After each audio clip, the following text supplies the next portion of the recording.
Okay, so here is the build I'm going to be rocking for day 1 Vault of Glass tomorrow.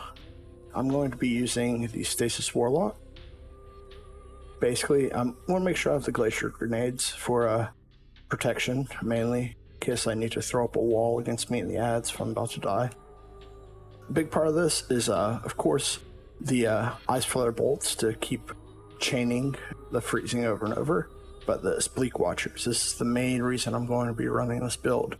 These stasis turrets are extremely strong and high in content for ad control. I find it much more useful than a Well of Radiance on a Warlock. Then I'm going to be using Hydrons for the damage increase. I'm going to be using Whisper of Chains for the plus 10 to recovery, and also you take 25% less damage when you're near either a frozen target or, stasis crystal. So the Glacier Grenade, it'll also give me damage resistance along with a wall of protection if I need it. Whisper of Torment to get some grenade energy every time I take damage. And I'm going to be using Whisper of Fissures to basically, make it easier to keep killing the frozen targets over and over and over. As for the weapons, I'm going to be mainly rocking grenade launchers. I have several. If I need to switch to them, I have blinding grenades on them. I'm pretty sure this raid's going to have the Vex Wyvern chicken robots, and I found out in Vault of Glass Grandmaster that blinding grenade stuns them, so that'll help a lot. But yeah, I can switch between any of my rocket launchers, different grenade launchers. I can throw on different weapons if I need anti-barrier. Keep all that good jazz. Now, as for the build for the armor, I'll be using Verity's Brow.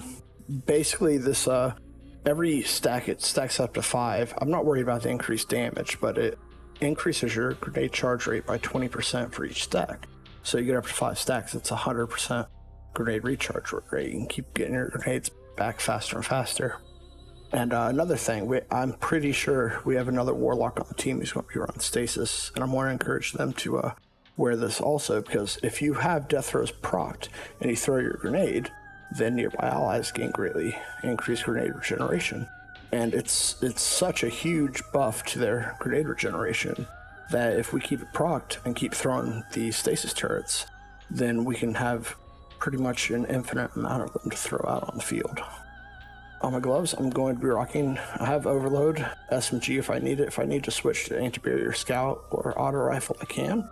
I'm going to be using this, Momentum Transfer. I made a video that's on my channel back last season that shows that this Momentum Transfer is procced from the Stasis Grenades. On every time the Stasis Grenades send out a burst and it hits an enemy, it procs this Momentum Transfer, so you can keep getting your melee back extremely fast, so I don't have to add any points into my melee, into my strength, to get my melee back faster. Now, the Striking Light, this is one of my favorite Charge with Light mods, mainly because, the Orb of Power is cool for taking charge to keep Charge with Light, but it's mainly for that second effect. Gain damage resistance from combatants while sprinting. While you sprint, it's another 25% damage resistance.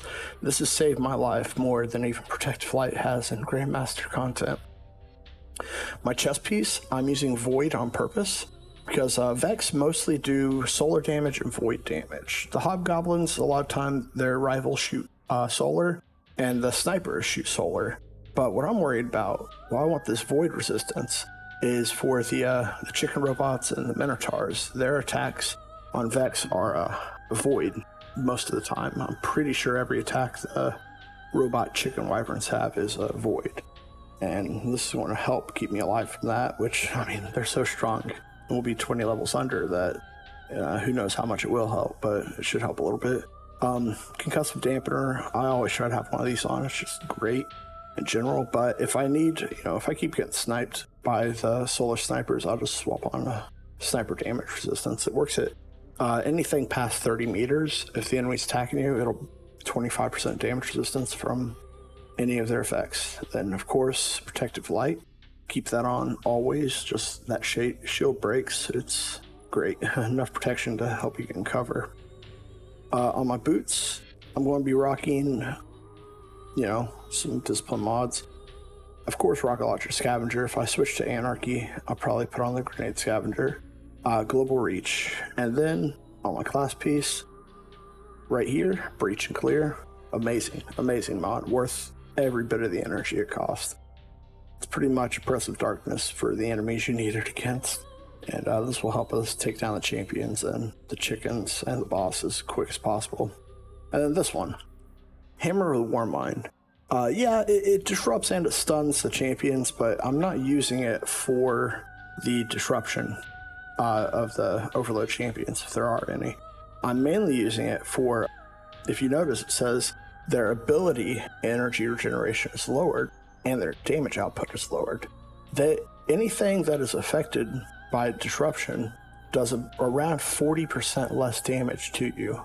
And I think because this is a Warmind Cell mod, using that along with Global Reach, when I blow up a Warmind Cell, that should overload and disrupt everything in its radius. So that means all the adds all at once will start doing less damage to me. Well, I mean less damage to everyone. Yeah, I hope this works out well. I haven't really tested it out. It should, in theory, work really well and keep us alive. I'm, prioritizing recovery, of course, and my grenade energy. Like I said, I don't really need strength for this build, and I'm more concerned about getting my grenades back anyways, but I have that momentum transfer for the strength. And, yeah, I recommend a minimum of 5 mobility for almost anybody, just to help with strafing. So, dodge shots. If you need to revive someone, it's just the mobility helps a lot. And I use strafe glide a lot. This helps with my jump height, and if I need to glide in the air to avoid something. So yeah, for boss damage, one more try out Deathbringer in there. Deathbringer with this catalyst has been very, very great past few days. I really love it. And I have my other rockets if I need to switch to them for that. If need be, I'll have Anarchy if I need to put on a sniper for Raytheon. Got my Succession.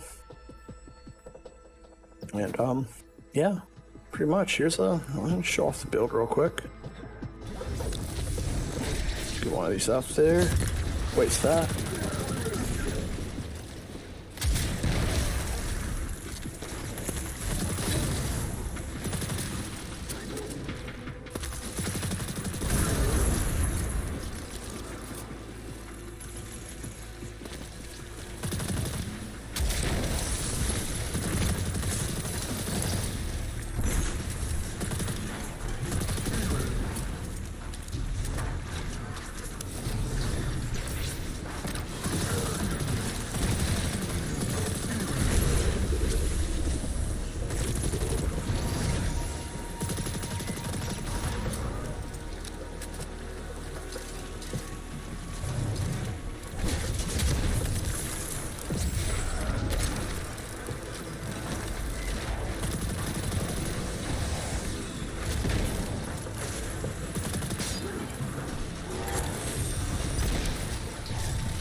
And yeah, that's pretty much how it works. Just a whole bunch of stasis turrets, as many as I need.